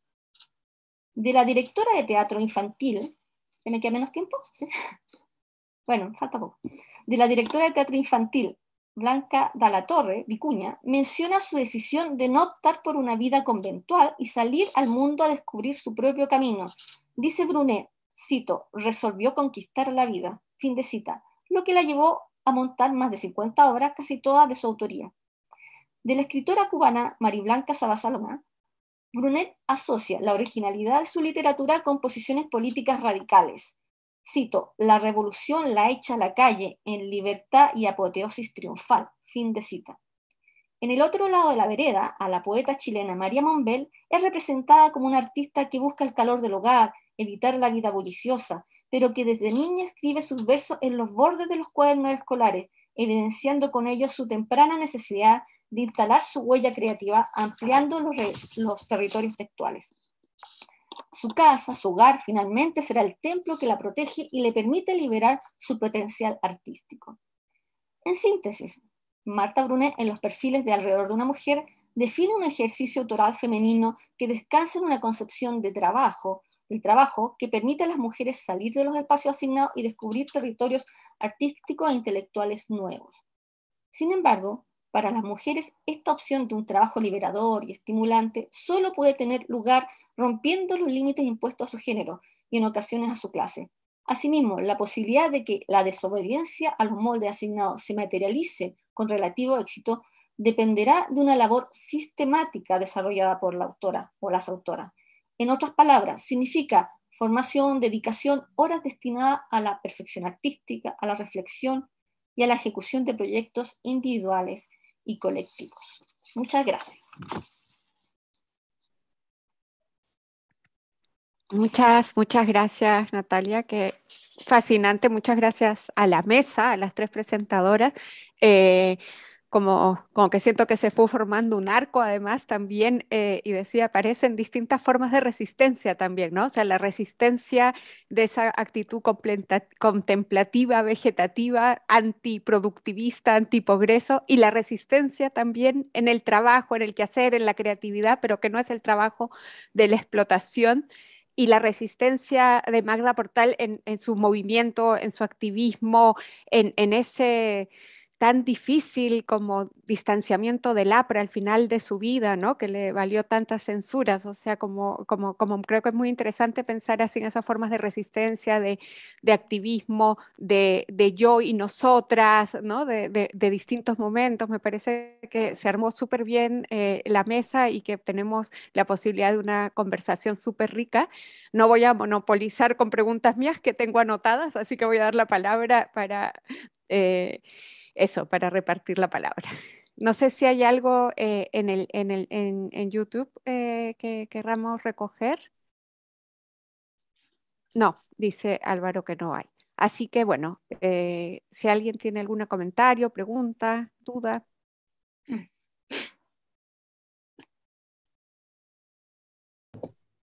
Solamente un comentario, Natalia, que me surgió ahorita o cuando estaba viendo las imágenes que presentaste, las primeras, porque, no sé, por un momento me hicieron recordar a Vargas y las Pin Girls.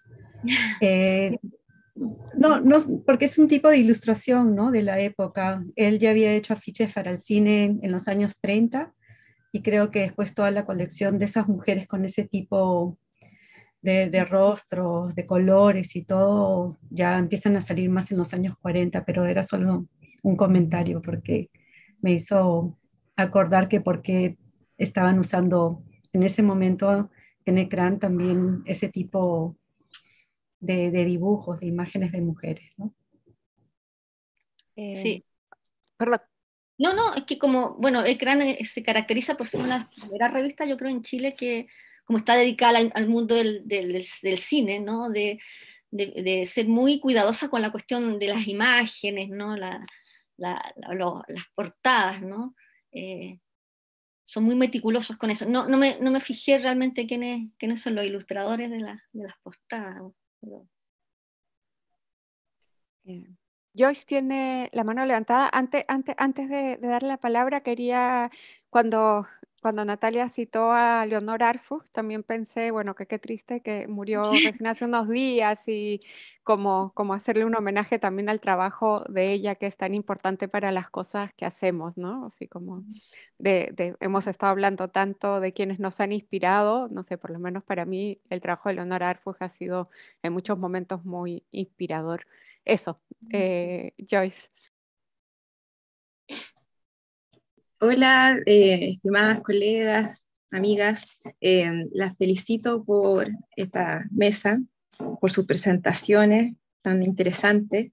Quería hacerle una pregunta a Rocío. No sé si se escucha bien. Sí.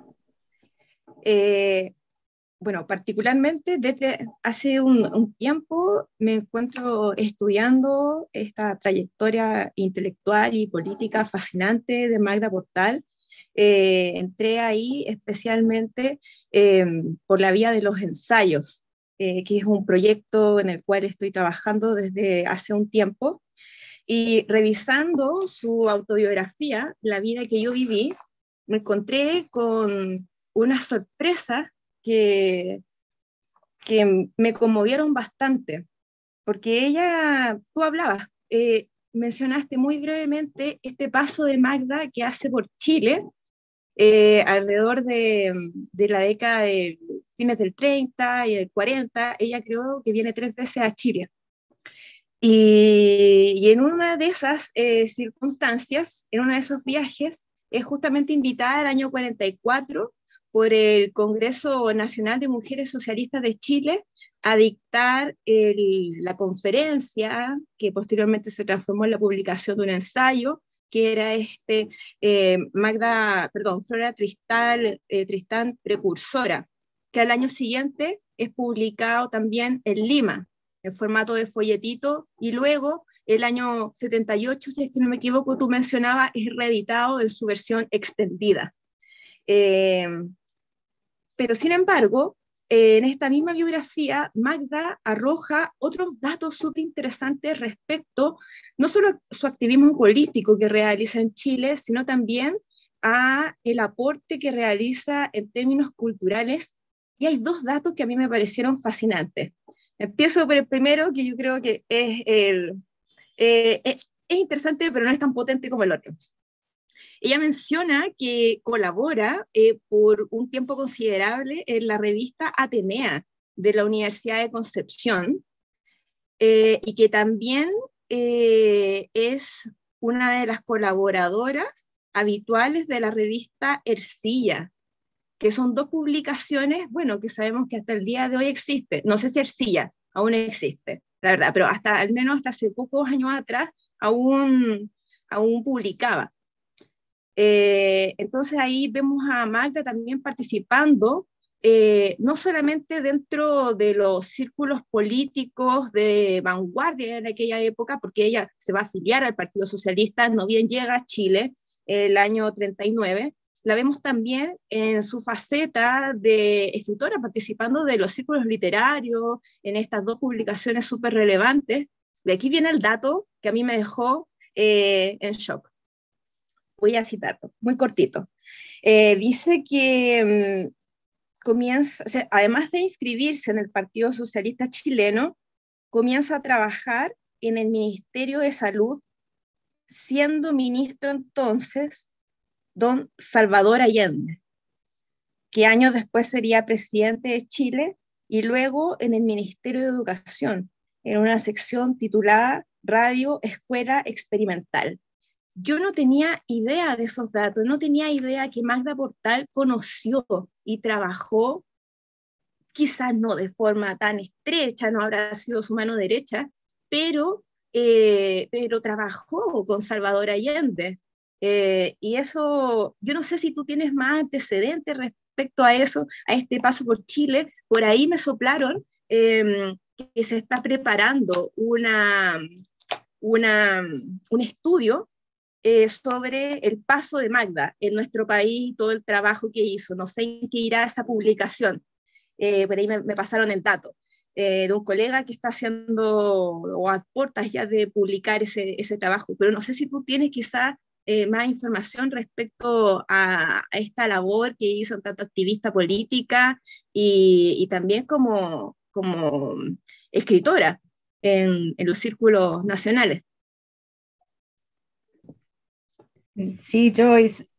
Es que ella, por eso dije al principio de que hay mucho que rescatar y mucho que hacer del trabajo que ella hizo, porque ella colaboró en un montón de revistas, más allá de las vanguardistas como Maut y todas las que dije, que siempre estaba, a mí me sorprende mucho cómo se crean las redes sociales entre las escritoras en esa época y cómo colaboran mucho y hacen intercambios, ¿no? Porque de hecho ella invitaba a muchas escritoras uruguayas, argentinas, chilenas, incluso pasó por Bolivia y también tuvo contacto. Y en Chile, sí, ella trabajó con Salvador Allende y también fue amiga, muy amiga de Gabriela Mistral. Ahí mostré esa foto porque también hay unos intercambios. Hay bastante información que puedes mirar en la Biblioteca Nacional. No sé si has entrado a los archivos porque hay muchos documentos y cartas que habla de eso.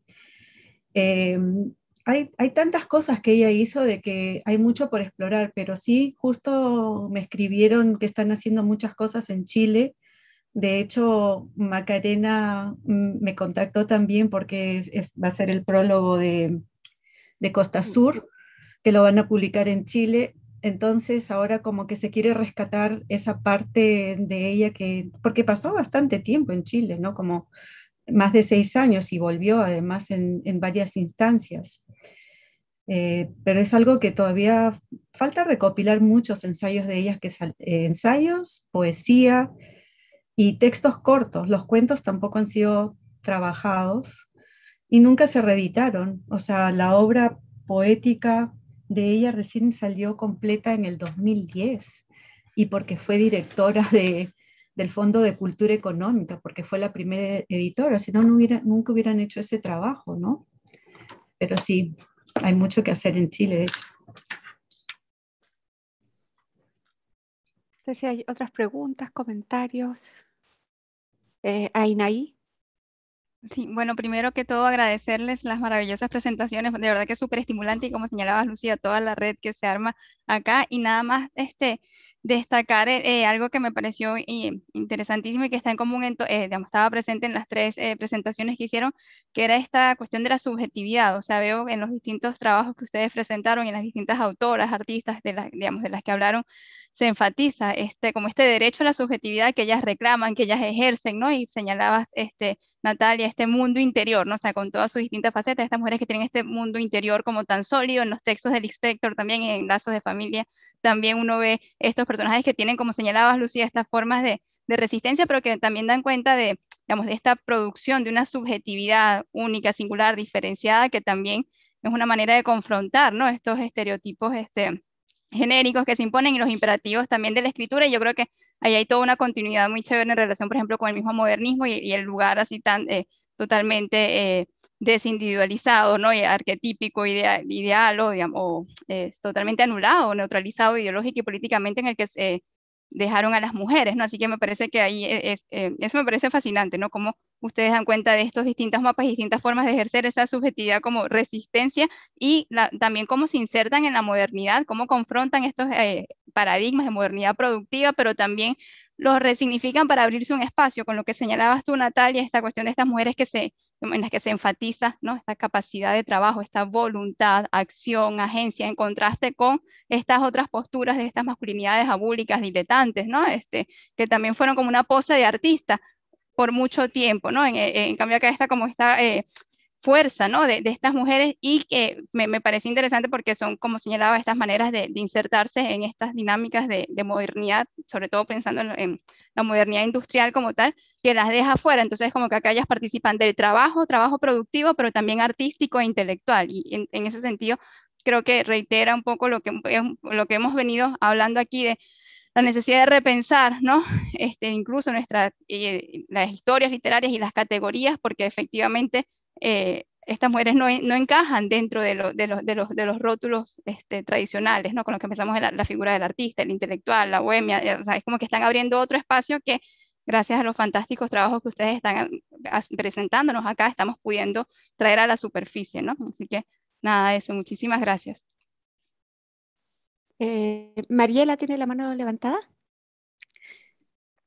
Sí, solo el comentario de que hay mucho acá que, eso, y a partir del título del panel, ¿no? Que mucho de esto me parece, y por lo que me interesa a mí en particular, tiene que ver además con la actuación en prensa de estas mujeres. Y que ahí hay una interacción con ese espacio que es muy particular, y que necesariamente tiene sus propios límites y limitaciones, pero además desde el lugar en cómo, o desde las maneras en cómo estas escritoras se relacionan a la prensa. Entonces, bueno, el Lispector es claro, ¿no? Porque ella como que resiste de alguna manera eso en un sentido, pero en el caso de los perfiles que presentó Natalia me parece fascinante eso, ¿no? Esas estrategias de portal, también de cómo desarmar esos espacios a través de un género que ya está validado, ¿no? El del perfil. En la revista Señora aparece mucho eso también, esos perfiles de mujeres, pero aparece como lo que es interesante es que aparece una columna con hombres célebres y todos estos hombres tienen una profesión, y en la de las mujeres que aparecen luego más tarde son todas modelos, como si no hicieran nada excepto posar en ese momento. Entonces hay una cosa muy interesante que ocurre ahí. Pero, y en cuanto a las imágenes, lo que decía Rocío, son imágenes muy parecidas, Natalia, a las que aparecen en O Cruzeiro, en Brasil, desde el 30 y el 40, y toda una estética ahí que se repite en toda Latinoamérica. Es súper interesante. Pero además, ¿qué, qué catálogo de mujeres construye Portal? Ese gesto me parece súper interesante. Y intervienen en una prensa masiva que está destinada a un público particular y que está informada por un mensaje particular. Hay una cita del Lispector, que hay muchas que son súper interesantes en ese sentido, pero volviendo a ver por enésima vez esa última entrevista que ya da para TV Cultura un par de meses antes de fallecer, sin saber que iba a morir, me acordé de esa parte donde ella dice, insiste, repite 3 veces: no soy escritora profesional, soy amateur. Me resisto a clasificarme como escritora profesional porque quiero seguir teniendo libertad. Entonces aparece también toda esa cuestión de cómo construyen la figura de la mujer periodista vis-a-vis la figura que tienen como mujeres escritoras. Eso también se me hace como que esto es súper interesante, y evidentemente Magda Portal está negociando con todo eso, ¿no? Me encantó tu ponencia, Rocío, bellísima. Bueno, las dos, muy lindas, y bueno, lo de los PowerPoint, estoy cansada de los de mis estudiantes. Los de ustedes estuvieron súper bonitos, pero me parece que hay mucho ahí para seguir explorando, de esas negociaciones de estas 3 mujeres con esos distintos espacios. Natalia había pedido la palabra por el chat y después Rocío. Y me río porque no me parecía nunca la mano y estoy mientras hablaba buscando la mano. No, bueno, con respecto a lo que decía, bueno, las 2 presentaciones me encantaron también y están como, o sea, me sumo, no están totalmente en diálogo las tres presentaciones. Lo que decía Mariela, ¿no? Lo importante acá como entre otras cosas, ¿no? Cómo estas autoras aparecen interrumpiendo espacios, ¿no? Y recartografiándolo con lógicas distintas. Y por eso son tan inclasificables, como decíamos hace un rato en la sesión anterior, y se dejan de lado, y se omiten, y se sacan de los cánones, porque aparecen como aves raras, como decíamos hace un rato también, ¿no? En el caso de la Clarice Lispector, ¿no? Apareciendo precisamente enalteciendo lo que la revista no enaltece, ¿no? O sea, precisamente lo pasivo o lo inactivo aparentemente, pero que no es una, y yo pensaba mientras hablaba la Mariela, porque dice, que parecía, que distinta a lo que está, a lo del perfil de Brunet, pero al mismo tiempo que parecidas son, ¿no? Porque no es una pasividad de carácter patriarcal, ¿no? Donde es una pasividad distinta, es una pasividad reflexiva, creativa, y de algún modo rompe estas lógicas que articula una sociedad capitalista de carácter patriarcal, ¿no? Donde está lo productivo versus lo reproductivo, ¿no? Aquí parece que esa dicotomía deja de funcionar en estas autoras, ¿no? Lo productivo y lo reproductivo deja de parecer como áreas distintas, ¿no? Del quehacer y del desarrollo individual. Eso por un lado, y por otro lado, con respecto a lo que decía Luz, ¿no? la parte de la subjetividad, yo mientras tú hablabas, yo recordaba el ensayo de Brunet. Hay un ensayo cortito que se llama El derecho a la soledad para las mujeres, ¿no? El derecho a la soledad, y ella plantea la soledad como un derecho humano al cual las mujeres han sido despojadas, dice Brunet, ¿no? Y va rescatando y va poniendo ese derecho, lo pone en palabras muy bonitas, ¿no? Dice el derecho de ir a una fuente de soda y tomarte un jugo sin que ningún hombre se acerque y te diga cómo estás. O sea, el derecho a vivir tu vida sin que nadie te pregunte nada, ¿no? Y eso está muy vinculado también a cómo ella va, estoy pensando en los perfiles, cómo ella va dibujando estos perfiles de autoras, ¿no? Siempre en términos de una soledad que no es una soledad asociada al individualismo burgués, ¿no? Es una soledad creativa, reflexiva, de construcción del propio sujeto femenino, pero que también le permite interactuar después en el mundo. Bueno, eso quería decir. Rocío. Sí, no, nada, solamente que sí, me ha parecido muy interesante cómo vamos armando estas como raíces subterráneas porque tienen mucho en común y de hecho hubo un diálogo entre Brunet y Portal, ¿no? Magda la invitó a publicar cuando estaba en su revista, en varias revistas peruanas que salen las publicaciones que ella creó, entonces me pareció interesante que sucediera eso. Y tanto Clarice como Marta y como Magda, como ustedes decían, son figuras muy interesantes porque se pueden leer de muchas aristas y se pueden ver como no feministas o como feministas o que van en contra o que van con la política. Eh, Estaba pensando en Brunet, ¿no? Que se acomoda muy bien políticamente en diferentes momentos de su carrera, por ejemplo, o Magda, de que es una militante, pero fuerte por tantos años, pero después se tiene que desvincular totalmente, ¿no?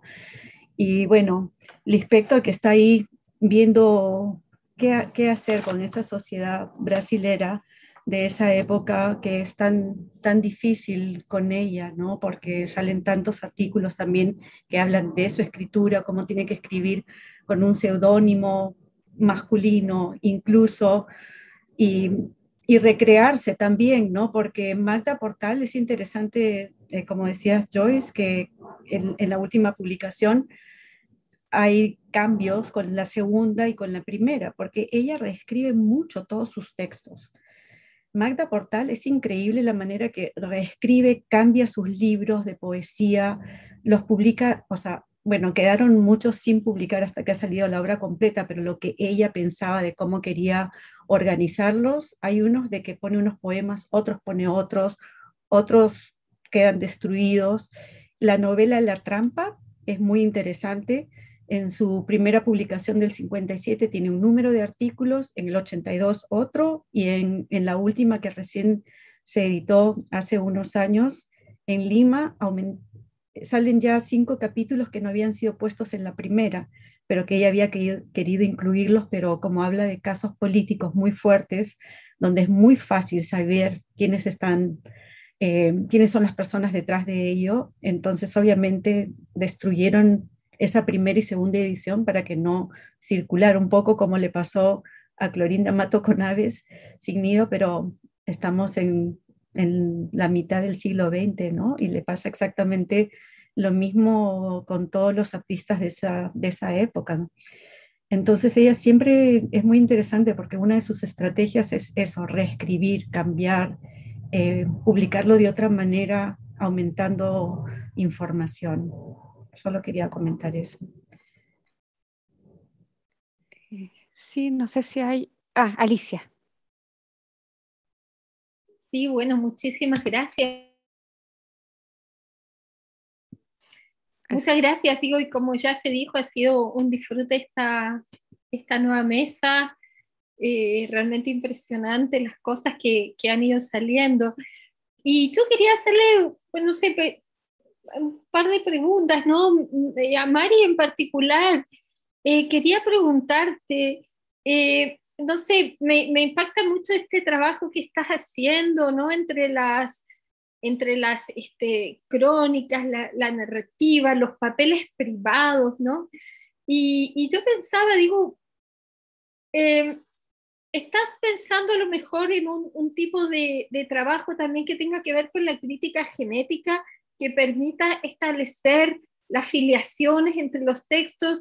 Pero además, una cosa que me impactó mucho de escucharte es que parece que tu interés va más allá de lo textualista, digamos, no solo de ir a ver que este texto coincida con este o que este me dé la prueba del origen de este otro, sino que tiene que ver más bien con una experiencia de la lectura, ¿no? Que es mucho más amplia, que involucra eh, eh, los sentidos, las percepciones, donde le da también a la crítica, en este caso, me da la impresión otro lugar, ¿no? Mucho más completo, ¿no? Quería por ahí preguntarte por ahí, después puedo hacer una pregunta para Nati, mejor.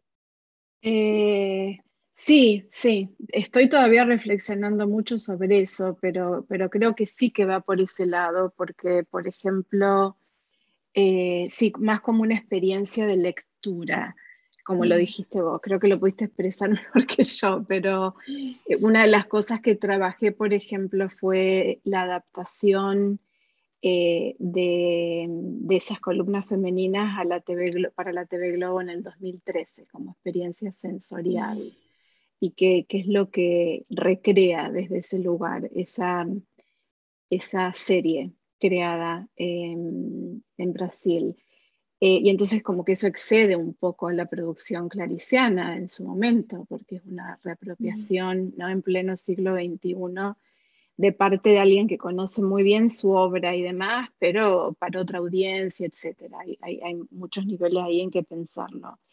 Lo de la crítica genética no lo he pensado tanto. Lo que me llama la atención por ahí, lo que prefiero pensar, y no sé si se conecta del todo, pero hay una cuestión dentro de lo que es la crítica de la obra del Lispector, que interpreta y lee las crónicas, por ejemplo, especialmente como producto derivado y de orden secundario e inferior en relación a las novelas y cuentos, porque Clarice como Magda recicla todo el tiempo. Entonces sí es cierto que hay partes, ¿no?, de Agua Viva que aparecen en las columnas para el Jornal do Brasil entre el 67 y el 73. Eso ocurre todo el tiempo. Y yo quiero ir un poco en contra de eso, para postular que la crónica tiene valor por sí mismo y que son textos que adquieren autonomía propia más allá de cómo aparecen originalmente o posteriormente en las novelas y cuentos.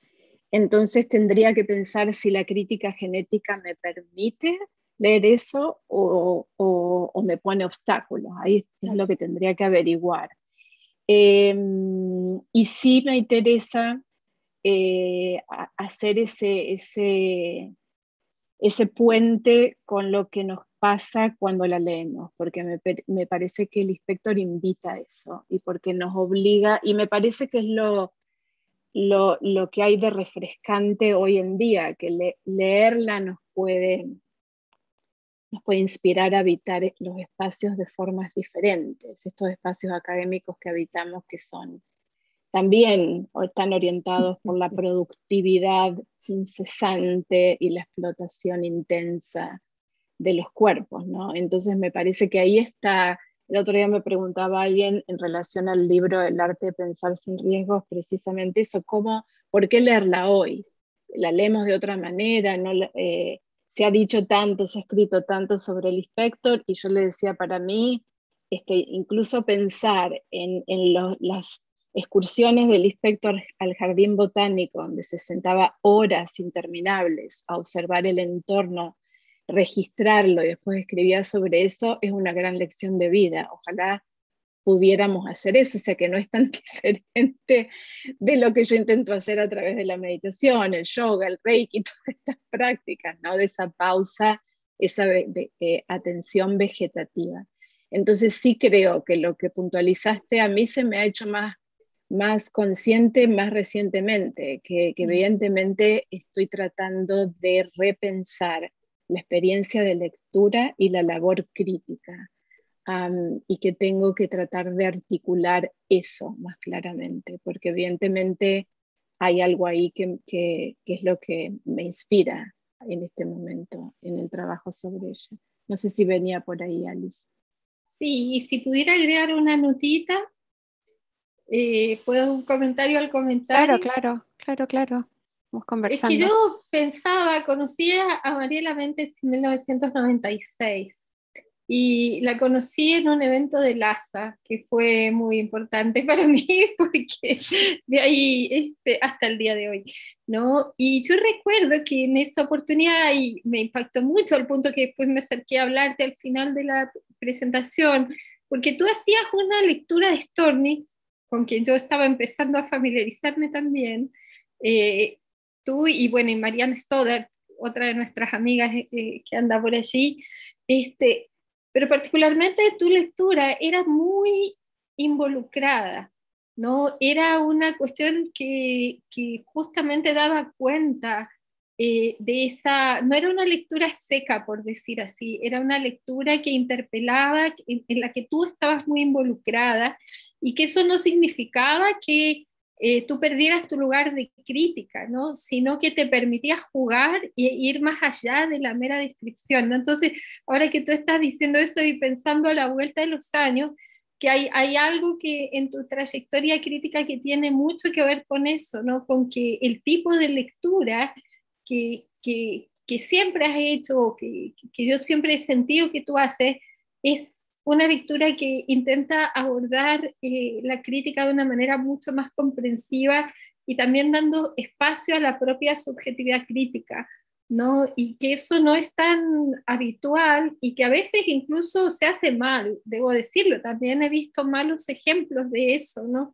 Pero a mí me impacta mucho esa corrimiento de frontera que siempre haces con tus textos críticos, que realmente es muy, bueno, a mí me resulta tremendamente sugerente, la verdad, porque nos invita a ir un poquito más allá, ¿no?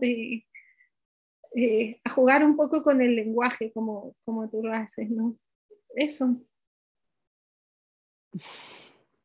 Gracias, Alicia. Bueno, está bonito también espacio como de reflexión sobre nuestro propio quehacer, nuestro propio lugar, nuestras formas de relacionarnos, ¿no? También hemos hablado como de Carolina con Soledad. Yo a Natalia siempre la molesto como con las autoras con las que yo siento que está conectada como desde la tumba, así como ahora es Brunet, pero ha sido también Teresa de la Parra, ¿no? Hay como vínculos así bonitos que hacen estos lazos afectivos.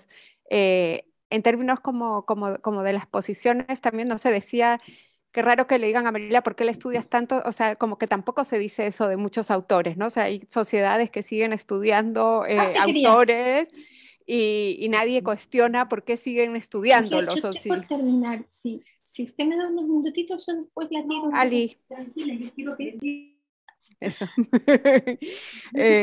No, digo el comentario como de por qué lo sigues estudiando, me parece que nadie se lo haría a alguien que esté estudiando a Flaubert, a Sartre, a, no sé, a Barthes lo que sea, como que también hay algo en O a ese tono. Rulfo o a García Márquez. Claro, claro, como la pregunta ya Qué me parece muy bueno. raro que uno tenga que justificarla. Le quería contar a Rocío, muy brevemente, ya me tomo un minuto, que para mí ha sido súper sorpresivo como lo de la figura de Magda Portal y como ejemplo de quizás esos espacios como que quedan oscurecidos, invisibilizados por esas coyunturas políticas tan impresionantes, ¿no? Mi impresión era porque yo crecí en La Lima en el contexto de los feminismos de los 80 90, eh, y en el marco de la izquierda muy antiaprista. Entonces, Magda Portal no fue un hombre que jamás apareció valorado, ¿no? Y conozco a Ana María Portugal, conozco a toda esa gente, pero Magda Portal era un nombre un poco como, entonces pienso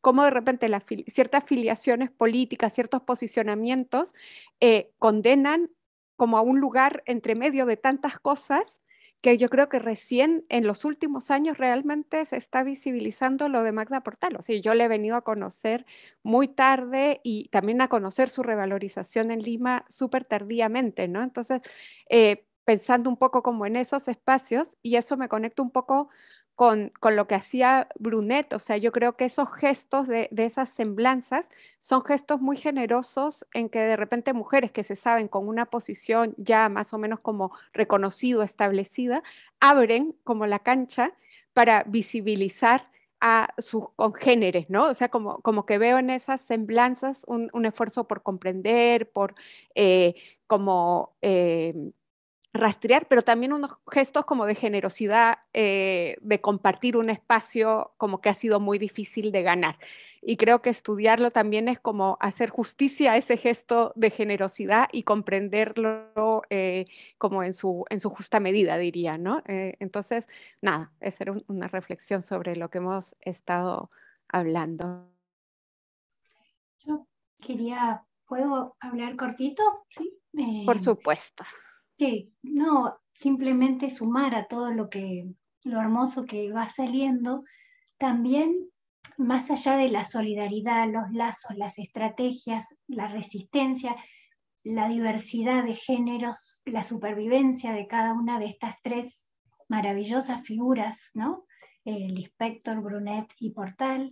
También en las tres y sus trabajos, eso fue genial, lo pusieron de relieve, hay auténticos trabajos de teoría y de metapoética, o sea, no solo hacen la obra, sino todo el tiempo se están preguntando qué es ser escritora, qué es de algún modo la ficción, cómo transito de uno de los géneros al otro, qué tienen que ver, qué es ser una mujer escritora, y también entre ellas, o sea, poner de relieve eso, la actividad intelectual, ¿no? Porque muchas veces la escritura también está asociada a ese imaginario del ocio, del pasatiempo, y acá creo que es muy fuerte la apuesta por la inteligencia, como veíamos también a la mañana, ¿no? En Alfonsina y en las escritoras, cuanto más militantes, bueno, esa militancia por la palabra y por las ideas, que no solo la ejercen, sino que también la cuestionan y se preguntan sobre el propio quehacer de ellas y de sus congéneres.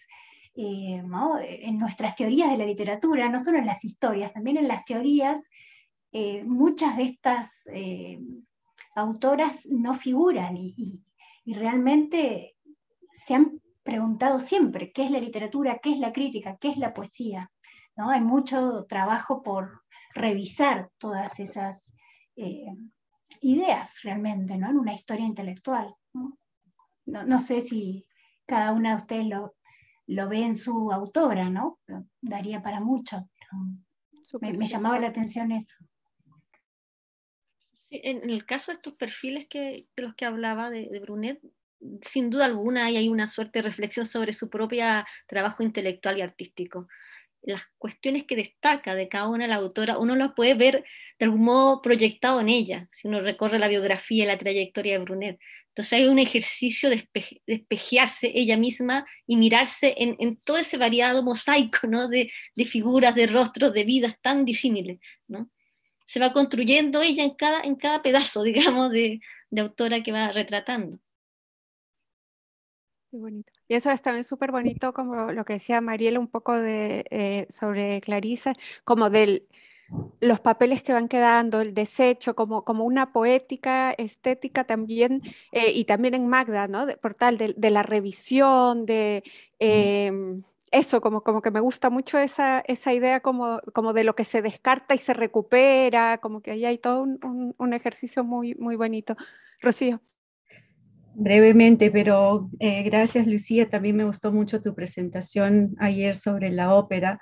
Yo, que soy muy despistada, he escuchado todo, pero en YouTube, entonces, porque no me di cuenta que podíamos estar presentes, pero te quería comentar algo que cuando trabajé las veladas literarias de Juana Manuela Gorriti, también ahí entra muchísimo la ópera.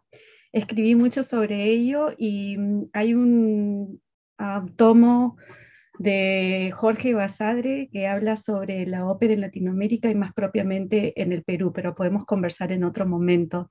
Pero lo que decías, sí, eso es lo que más me gusta quizá de Magda, cómo interpela su yo, ¿no? Que puede ser autobiográfico, pero también es un constante cuestionamiento de en qué lugar estoy, dónde va mi escritura, cómo va, cómo le incorporo en mi quehacer político, o soy poeta y no debo ser poeta, porque en la poesía muchos poemas, ella está constantemente preguntándose eso. Y luego en esta última novela es ella, ¿no? Que se cuestiona todo su trabajo político. ¿Y a qué le ha llevado? ¿A qué le ha llevado ese trabajo político? Es todo un cuestionamiento en la trampa. Y algo que ella hizo que es conocido es de que Aya de la Torre le dijo de que, bueno, o era poeta o era activista política y tiró todo un poemario al río que después se recuperó porque había estado publicado suelto en varias revistas y en varias cosas, ¿no?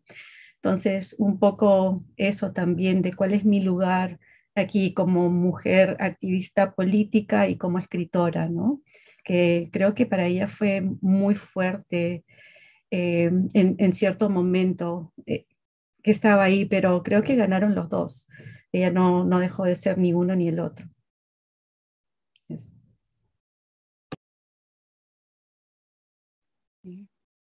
Bueno, no sé si hay algún otro comentario, pregunta. Si no, Carolina, no. Eh, No, pues mañana, ya que ya, te invoqué. No, felicitaciones, felicitaciones, qué placer. Ahí estamos entonces con ese corpus ampliado, ¿no? De las columnas y de ese lugar que encuentran, pero para dislocar de nuevo, ¿no? Como la columna, sus columnas donde no deben estar, con los temas que no deben ser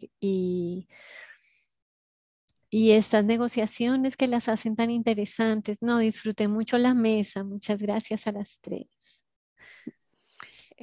Bueno, entonces las dejamos invitados para mañana. Tenemos nuestra última mesa a las 11 de la mañana de Chile. Y en esa mesa se va a hablar de mujeres en el campo cultural, redes, disidencias y profesionalización. Y van a acompañarnos Joyce Contreras, Claudia Cabello, Claudia Montero y Francesca De Negri. Así que, como siempre, a través de este canal de YouTube y también nos encontramos acá en el seminario, en esa mesa a las 11 de la mañana. Muchas gracias por escuchar, presentar y conversar de manera tan interesante.